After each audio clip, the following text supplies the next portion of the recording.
In 2014, the European Union gained approximately 700 new citizens who had never set foot in a classroom in Europe, never paid a decade of taxes in Europe, and never applied for a visa. They didn't sneak in, they didn't claim asylum, they didn't marry into it. They bought it. 650,000 euros, a wire transfer, a handshake, and suddenly you're a citizen of the European Union with the full rights of someone whose grandparents were born in Valletta, who grew up eating pasticci, and who has paid into the Maltese social system their entire working life. Now, here is where this stops being a story about a small Mediterranean island and starts being a story about you. Because if citizenship can be bought, then citizenship is a product. And if citizenship is a product, then the passport in your pocket, the one you earned by simply being born in the right place, is not a birthright. It is a membership card. And membership cards historically have a habit of being extended to whoever can pay the annual fee. This is not a story about Malta. It is about what Malta accidentally revealed. That the entire architecture of national citizenship, the thing we treat as sacred, as earned, as fundamental to democracy, has always had a price. We just weren't supposed to talk about it out loud. We are going to follow a character through this story. His name is Victor. He is not a villain. That is important. He is an optimizer. He looks at a system, identifies the most efficient path and takes it. He will appear at every stage of what we're about to discuss. He'll make decisions that are completely rational. And by the end, you will realize that Victor is not the problem. Victor is the proof. Most people quietly assume that when a government creates a citizenship program, it is a government program, designed by civil servants, vetted by parliament, answerable to the public. The story we have been telling ourselves is that citizenship is sovereign, that it belongs to the state, that the state decides who deserves it, and the criteria are at least nominally tied to integration, contribution, or heritage. In January 2014, Malta launched the Individual Investor Programme, or MIIP. The price, 650,000 euros as a direct contribution to a government fund, plus 150,000 euros in Maltese government bonds held for 5 years, plus either the purchase of a property worth at least 350,000 euros, or an annual rental of 16,000 euros sustained for 5 years. All in, you're looking at approximately 1.1 to 1.2 million euros, depending on which route you take. That is the retail price of a Maltese passport. And here is the first thing that should bother you. That program was not designed by the Maltese government alone. It was co-designed and is actively marketed by a private firm called Henley & Partners, a Zurich-based consultancy whose entire business model is the sale of residency and citizenship programs to wealthy individuals. Their chairman, Christian Carlin, is so embedded in this industry that journalists have taken to calling him the Passport King. Henley & Partners do not just advise Malta, they advise Vanuatu, St. Kitts and Nevis, Dominica, Antigua, Portugal, and roughly a dozen other jurisdictions on how to structure, price and sell citizenship. They take a commission on each successful application. Estimates put their cut at somewhere between 10 and 15% of the total program fee. Think about that structure for a moment. A private company helped a sovereign nation design the criteria for its own nationality. Then that same private company earns a percentage every time someone meets those criteria. It is like hiring a nightclub promoter to write your country's immigration law, and then paying them per head at the door. Victor, our optimizer, is watching this from a distance in 2014. He is a businessman based in a jurisdiction with, let us say, complicated tax relationships with multiple governments. He has significant assets. He has a family. He would like options. He reads the program brochure, which is glossy, professional, and available on the Henley & Partners website. He asks himself the question that any rational actor would ask. Is this legal? The answer is yes, completely legal, endorsed by the Maltese Parliament, administered by the Maltese government, and it comes with the full weight of EU citizenship attached, meaning Victor, upon approval, can live, work, invest, and move freely across all 27 member states of the European Union. Victor makes a phone call. Now, you might think the next step is simply paperwork and a wire transfer. Wrong. Because what Victor is actually buying is not just a document. He is buying access to a system that was never designed to be sold. And the European Union, in Brussels, is beginning to notice. Malta just lit a match, and the house it is in belongs to 450 million other people.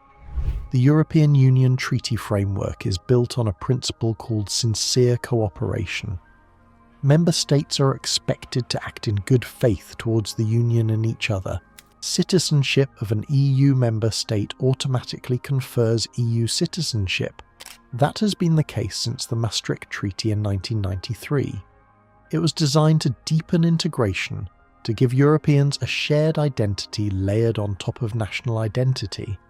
Nobody put a price on that layer. Malta did. When you pay €650,000 to Malta's National Development and Social Fund, you're not really buying a connection to the Maltese Islands. Malta has a population of roughly 520,000 people. It is smaller than the city of Leeds. Its GDP in 2023 was approximately €18 billion. For comparison, Luxembourg, another small EU state, generates roughly €85 billion annually. Malta is not selling access to Malta. Malta is selling access to Europe, at a price it set unilaterally, without consulting the 26 other governments whose citizens will now share a passport category with the buyer. By 2021, Malta had processed approximately 700 individual citizenship applications under the MYIP, at an average total cost of €1.1 million per application. That is approximately €770 million in inbound revenue for an island with a total GDP of around €13 billion at the time. That is roughly 6% of an entire year's economic output, generated by selling documents to fewer people than can fill a mid-size football stadium. Those 700 people came from somewhere, and the program, which requires a due diligence check but not residency, not language proficiency, not cultural integration, attracted a very specific type of buyer. According to a 2021 analysis by the academic network GlobalKit, the largest cohorts of approved applicants under Malta's various citizenship by investment programs came from Russia, the United Arab Emirates, China, and Saudi Arabia. These are not countries known for their political stability, their press freedom, or their straightforward relationship with international law, but they are countries full of very wealthy people who would benefit enormously from holding a document that grants unrestricted travel across the Schengen area, access to European banking, the legal protections of EU courts, and residency rights in 27 countries simultaneously. Victor is in this cohort. Victor is not a criminal. Victor is an optimizer. And the Maltese government, right at this moment, would very much like you to understand the difference, because their argument depends on it. The question is, does due diligence actually work well enough to keep Victor's less law-abiding colleagues out? The answer is coming, and you will not like it. If you have ever looked at one of these programs and thought, that seems like a good deal, drop a comment below. We will come back to why that instinct is the entire point. Okay, the obvious objection arrives right about here. You might be thinking, Malta has a due diligence process. Applicants are screened, criminals are rejected. The program is not a free-for-all. It is a regulated pathway for legitimate high net worth individuals who contribute to the Maltese economy. That objection feels smart. It is the argument Malta has made repeatedly in Brussels, in parliamentary debates, in press releases. It is also the argument that falls apart the moment you audit the underlying data. The Pandora Papers, October 2021. A consortium of 600 journalists from 117 countries analysing 11.9 million leaked financial documents from offshore service providers. Among the individuals named in connection with Maltese citizenship or residency programs, Russian businessmen with documented connections to sanctioned entities, an Azerbaijani politician linked to a money laundering network investigated by European authorities, and multiple individuals from jurisdictions on the EU's own high-risk third country list for money laundering purposes. These are not people who slipped through the cracks. These are people for whom the cracks were, structurally, wide enough. Here is why. The due diligence process for Malta's programme was largely contracted to private firms, some of them the same consultancies helping applicants submit their files in the first place. It is like asking a mortgage broker to also conduct the credit check. The incentive structure does not reward rigour, it rewards approvals. Global Witness, the anti-corruption NGO, published an investigation in 2018, finding that of 700 successful Maltese citizenship applicants at that point, a significant number had not undergone the level of background checking that the programme publicly promised. The Maltese government disputed the characterisation. The European Commission, which had been watching this since 2014, was less diplomatic. Because the problem is not just that the due diligence was inadequate. The problem is that even perfect due diligence cannot solve the fundamental issue. A person can be completely clean at the time of application, genuinely wealthy, genuinely law-abiding, and then, after they have a Maltese passport in hand, their circumstances can change. Sanctions can be imposed on their home country. Their business partners can turn out to be less legitimate than disclosed. Their governments can decide to seize assets, and they can disappear into Europe protected by EU citizenship, beyond the easy reach of the jurisdiction that wants to find them. This is not a hypothetical. This is what happened in March 2022. Russia invaded Ukraine. The European Union imposed sweeping sanctions on Russian individuals and entities, and the immediate question from Brussels to Malta, Cyprus, and several other jurisdictions was, how many of your recently naturalised citizens are now sanctioned individuals who can move freely across our territory? Malta suspended all new applications from Russian and Belarusian nationals. 3 weeks later, Victor had already completed his application 2 years earlier. The very tool Malta used to justify the programme, robust vetting at the point of entry, is exactly what makes the problem invisible after entry. You bought the passport, you passed the check is over, the passport is permanent. Solving the entry problem didn't bring us to the finish line, it just revealed a much larger hidden barrier. Because now there is a second question, and it is one that Brussels has been asking with increasing volume since 2022. Who is responsible for the consequences? In April 2022, the European Commission did something it had never done before with regard to citizenship. It referred Malta to the Court of Justice of the European Union. The legal argument was not complicated, but its implications were enormous. The Commission argued that running a citizenship by investment scheme, where citizenship is granted without any genuine link to the member state, is incompatible with EU law. Specifically, it violates the principle of sincere cooperation and distorts the meaning of EU citizenship itself. Malta's response was also not complicated. Citizenship, they argued, is a matter of national competence. The EU treaties give member states the exclusive right to determine who their citizens are. Malta can naturalise whoever it chooses, and what flows from that naturalisation, including EU citizenship, is a consequence of EU law, not a choice Malta made. This is, and I want you to feel the full weight of this, a completely logical argument.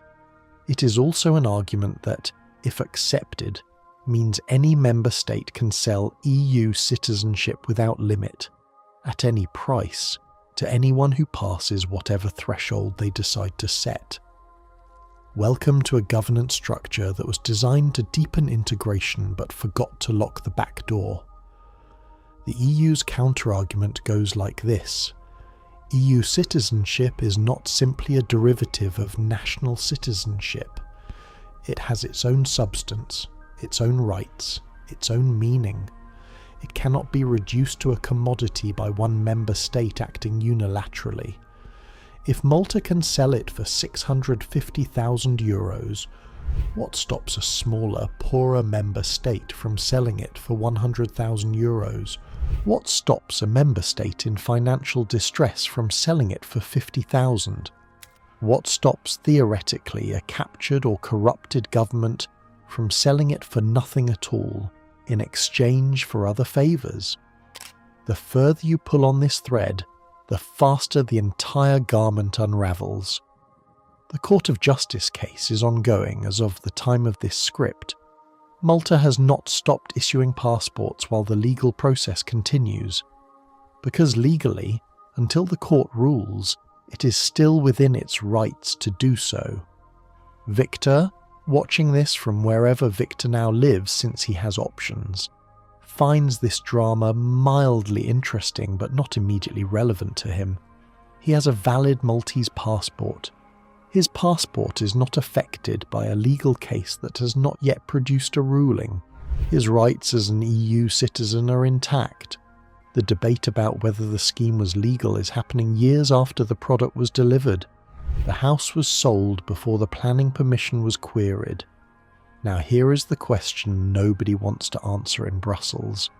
Even if the court rules against Malta, what do you do with the 700 passports already issued? And the applications are still processing? And the people who bought citizenship through the slightly modified successor program Malta launched in 2020, called the Maltese Exceptional Investor Naturalisation Scheme, which costs slightly more and requires a nominal 12-month residency period that, in practice, applicants can satisfy by renting a flat and visiting occasionally. Here's the question I want you to sit with and answer in the comments. If you were a small EU member state with a GDP under €20 billion, would you run this scheme? Tell me your honest answer. Here is where the irony becomes fully visible. Malta is not even the most aggressive player in this space. It is just the most geographically inconvenient one for Brussels, because it is inside the EU. Let us talk about the numbers that the citizenship by investment industry does not advertise because the visibility would be embarrassing. St. Kitts and Nevis, a Caribbean island nation with a population of around 48,000 people, has been selling passports since 1984. Current price, approximately $150,000 or $250,000 if you want a real estate route. That is 6 times cheaper than Malta, and the Kitchen passport gives you visa-free access to roughly 140 countries. Not the Schengen area, but substantial coverage.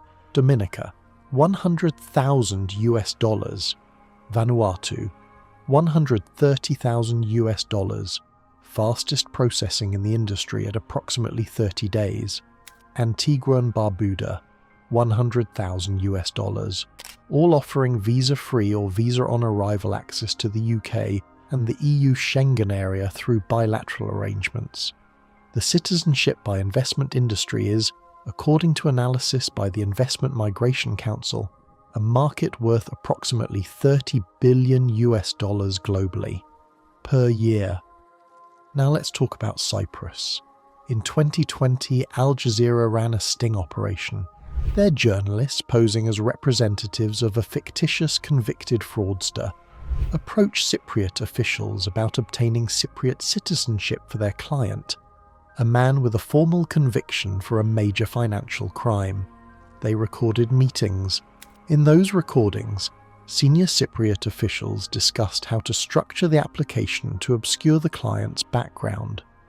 Cyprus had sold approximately 7,000 citizenships between 2013 and 2020, generating over €9 billion, an almost incomprehensible number for a country with a GDP of approximately €25 billion at the time. Cyprus suspended its program in November 2020, days after the Al Jazeera footage aired. Imagine a local government that, over 7 years, ran a scheme generating revenue equivalent to 36% of its own annual economic output, and then shut it down because a journalist with a hidden camera attended a meeting. That is not a governance failure. That is a governance implosion. But here is the systemic consequence that neither the Cyprus shutdown nor any regulatory announcement has resolved. The buyers of these 7,000 Cypriot passports are still Cypriot citizens. They are still EU citizens. Their passports are still valid. The money changed hands. The product was delivered. The liability for the EU's internal security, its banking systems, its labour market and its legal frameworks is permanent. And the buyers who were rejected or deterred by Cyprus simply updated their shortlist. Malta, Portugal's golden visa, Greece's residency by investment scheme, Montenegro, before it joined the EIU, Bulgaria, which ran its own citizenship scheme and sold approximately 1,000 passports before the EU pressured it into suspension in 2022. It is like fixing a leaking tap while the house is flooding. You close one program. The demand, the capital and the consultancies migrate to the next available jurisdiction. Henley and Partners does not lose business when Cyprus shuts down. They add new destinations to the brochure. Victor is not watching this with concern. Victor completed his transaction. Victor is fine. Victor is the demand that the market served before anyone thought to regulate it. And Victor's logical next move, now that he has EU citizenship and the legal protections that come with it, is to optimize his tax position within the EU, which opens a dimension of this problem that we have not even touched yet. Most people are comfortable thinking of the Malta passport as primarily an immigration product, a way to get access to a better passport for travel, or for safety, or for family security, and for some buyers that is genuinely the primary motivation. But intuition breaks down when we run the numbers on who actually buys these passports, and why the price points are structured as they are. There is a concept in international tax planning called tax residency arbitrage. The principle is simple. You are taxed based on where you are a resident, not just where your money was made. If you can establish credible tax residency in a jurisdiction with low or zero taxation on foreign-sourced income, you legally reduce or eliminate your tax obligations in the jurisdiction where you previously lived or operated. Malta, as an EU member state, has a tax regime called the remittance basis. Under this regime, non-domiciled residents of Malta are taxed only on income that is remitted to Malta, not on income earned and held abroad. The flat tax rate for this regime is 15%, with a minimum annual payment of €15,000. For an individual with, let's say, €10 million in annual income generated internationally, the difference between paying standard income tax in Germany, France, or the UK and paying the Maltese remittance regime is roughly €3 to €4 million per year. So the €650,000 investment in a Maltese passport pays for itself in pure tax savings in approximately 2 years. maybe 18 months if the income is higher. Citizenship is not the product. The tax architecture is the product. Citizenship is the access fee, and this is legal, completely legal. This is what the EU's free movement of capital and persons framework was partially designed to enable: the ability of citizens to establish residence in any member state. The architects of the EU single market did not, in 1993, run a model on what happens when private consultancies start industrializing that right. Now here is where it gets interesting. The European Commission has tried to address this through a suite of anti-tax avoidance directives: a TAD1 in 2016, a TAD2 in 2017, the DAC6 directive on mandatory disclosure of cross-border tax planning arrangements, the BEPS framework through the OECD. Each measure closes a specific mechanism. Each closure redirects the flow of capital and residency planning into the next available channel. The consultancies that design these schemes have legal teams whose entire job is to stay precisely one regulatory cycle ahead of the directives. It is not a cat and mouse game. The cat is a government committee that meets 4 times a year. The mouse has 400 staff and has been running since the 1970s. Victor has a tax lawyer. Victor's tax lawyer was introduced to him by Henley and Partners when Victor first inquired about the Maltese program.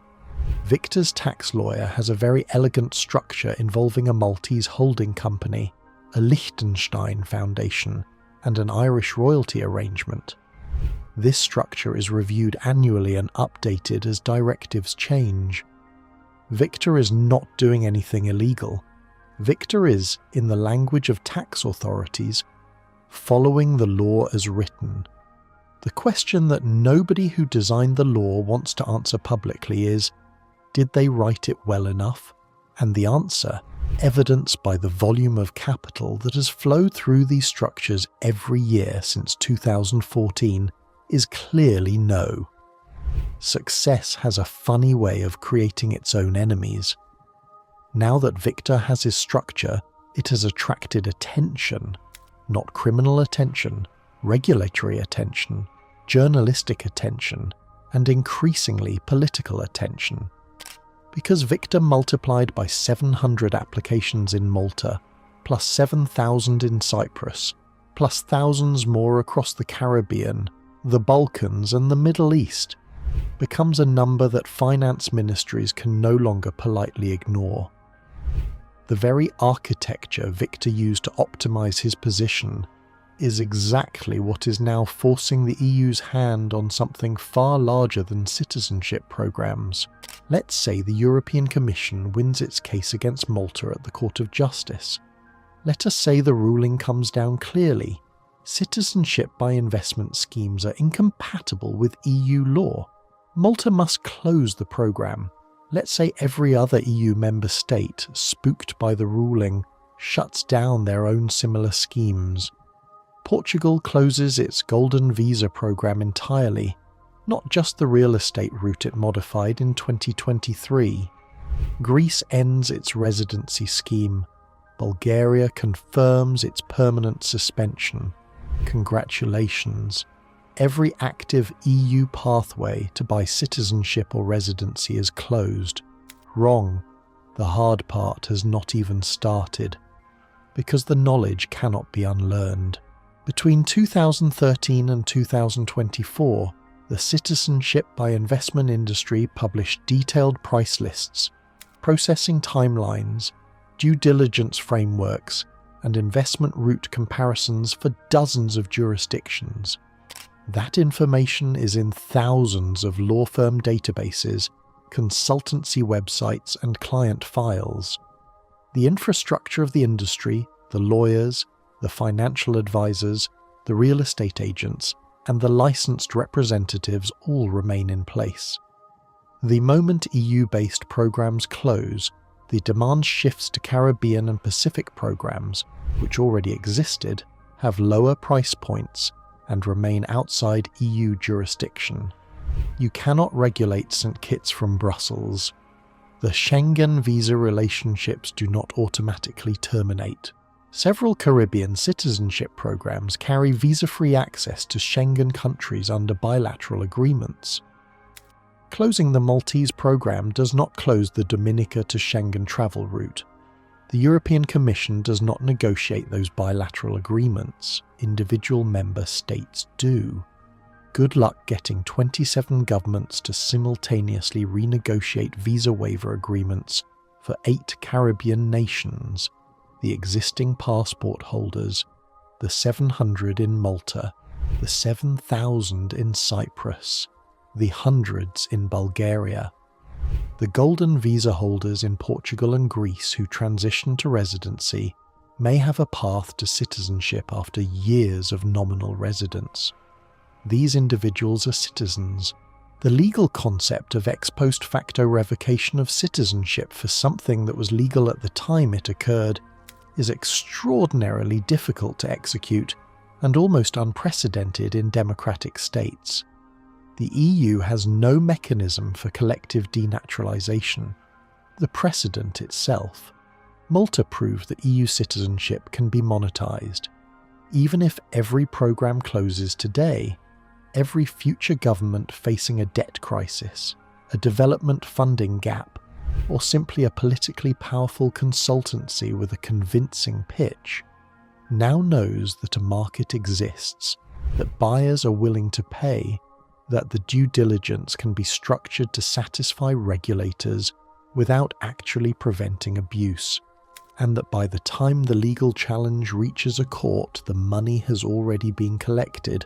Victor sits in his tastefully appointed Maltese apartment, which he visits several times a year to maintain the legal fiction of residence, using his Maltese phone number and his Maltese bank account to satisfy the nominal requirements of his tax structure.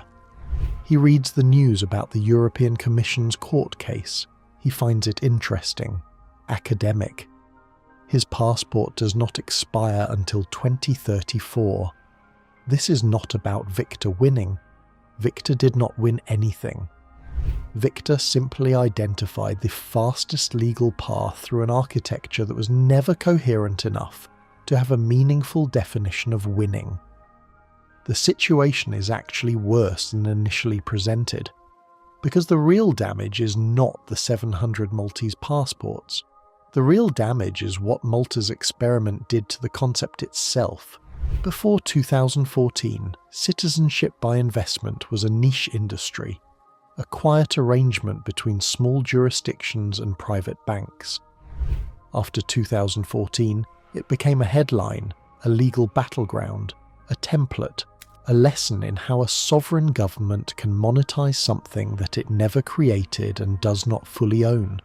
The precedent is not reversible. The EU can win in court. It cannot win back the idea. So let's recap what you have actually watched happen. First, you lost the idea that citizenship is earned. The moment a price was published, in euros, on a government-endorsed brochure, the relationship between citizenship and merit, between citizenship and belonging, between citizenship and shared sacrifice became negotiable.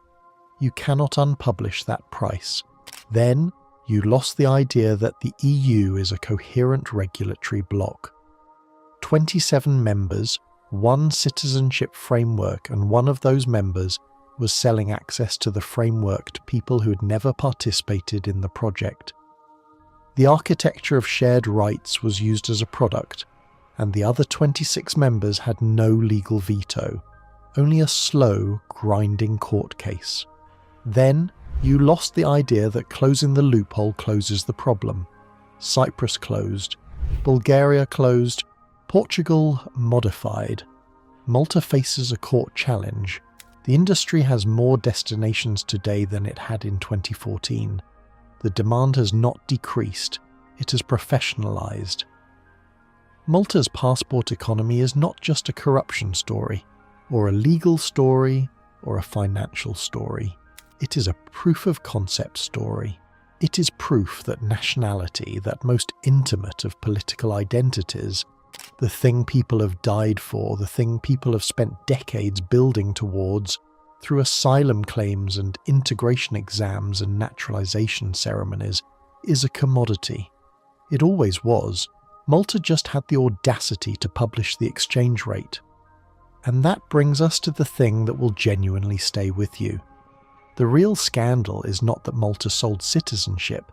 The real scandal is that Malta selling citizenship felt scandalous. Because the moment you feel that outrage, you have to ask yourself, what did you think citizenship was before you heard about this? You thought it was a birthright. You were born in a country. You did not earn that. You did not choose it. You arrived on the right side of the border at the right moment. You received for free exactly what Victor paid 1.1 million euros for. The only difference between you and Victor is that your citizenship was inherited and his was purchased. And if you believe inherited citizenship is more legitimate than purchased citizenship, you are defending a system that allocates rights based on parentage rather than payment, which is either more fair or less fair, depending entirely on which side of that particular transaction you happen to be standing on. The EU is currently trying to close the door. The consultancies are already listing the windows. If this video made you feel something that is difficult to name, that is the correct response. Hit the like button if this changed how you think about what a passport actually is. Not because the algorithm rewards it, although it does, but because it tells me this kind of deep structure economic storytelling is worth continuing. Subscribe if you want to follow more stories that start with a small island and end somewhere that you did not expect. And for the comments, here is the question I am genuinely going to read. If you found out tomorrow that you could legally purchase citizenship in an EU country, would you? And be honest with yourself about the answer, because the answer tells you exactly how much of Victor is already in you. See you in the next one.